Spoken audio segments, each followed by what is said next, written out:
Hi friends, car మంచి కిచెన్కి స్వాగతం. పచ్చాపల వేపుడు రెడీ చేసుకుందాము. దీనికి పచ్చాపలు తీసుకుందాము, ఒక అర కేజీ.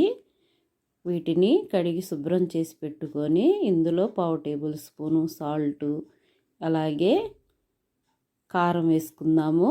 కారము 2 టేబుల్ స్పూన్లు వేసుకుంటున్నాను. ఈ చేపలకి ఎక్కువ కారం ఉంటేనే టేస్ట్ బాగుంటుంది. అలాగే 1/2 టేబుల్ స్పూన్ ధనియాల పొడి, 1/2 టేబుల్ స్పూన్ పసుపు వేసుకుందాము. అల్లం వెల్లుల్లి పేస్ట్ 1/2 టేబుల్ స్పూన్ వేసుకోవాలి. ఇది వేసుకున్నాక ఇప్పుడు ఇందులో 2 టేబుల్ స్పూన్ల కార్న్ఫ్లవర్ వేసుకుందాము. ఈ కార్న్ఫ్లవర్ వేసుకున్నాక 2 పచ్చిమిర్చి కట్ చేసి వేసుకోవాలి. ఇలాగ వేసుకోవటం వల్ల చేపలు అనేది రుచి బాగుంటుంది. అలాగే కొద్దిగా కరివేపాకు కూడా వేసుకుందాము. ఇప్పుడు ఇందులో ఒక గరిటె ఆయిల్ వేసుకుందాము.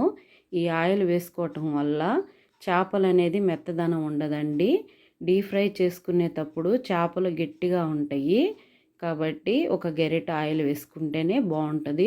ఈ ఆయిల్ వేసుకొని వీటన్నిటిని ఒక 2 నిమిషాలు కలుపుకొని డీప్ ఫ్రై చేసుకునే ముందు ఒక 10 నిమిషాలు పక్కన పెట్టుకోవాలి.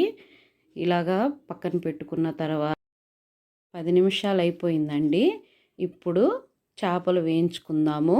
ముందుగా పొయ్యి వెలిగించి దాని మీద ఒక బాండీ పెట్టి డీప్ ఫ్రైకి సరిపడా ఆయిల్ వేసుకొని బాగా హీట్ చేసుకోవాలి. ఇలాగ హీట్ అయిన తర్వాత కలిపెట్టుకున్న చేప ముక్కలు వేసుకుందాము. చేప ముక్కలు వేసుకున్నప్పుడు నూనె అనేది బుడకలుగా వస్తుంది చూడండి. ఇది ఎప్పుడైతే తగ్గిపోయిద్దో అప్పుడు చేపలు అనేది బాగా వేగినట్టు తెలుస్తుంది. ఈ చేపల్ని 2 వైపులు త్రిప్పుకుంటూ బాగా కాల్చుకోవాలి. ఈ చేపలు క్రిస్పీగా బాగుంటాయండి. ఈ చేపలు అనేది డీప్ ఫ్రై అయిపోయిందని మనం తెలుసుకోవాలంటే బాగా డీప్ ఫ్రై అయిపోయాక చూసారా నురుజు అనేది ఉండదండి. కాబట్టి చేపలు వేగినవి. ఇప్పుడు వీటిని ఒక ప్లేట్లో తీసుకుందాము. వేడి వేడి చేపల వేపుడు రెడీ అయిందండి. మీకు నచ్చితే తప్పకుండా ట్రై చేయండి. నా ఛానల్ని లైక్ చేయండి, సబ్స్క్రైబ్ చేయండి, షేర్ చేయండి, బెల్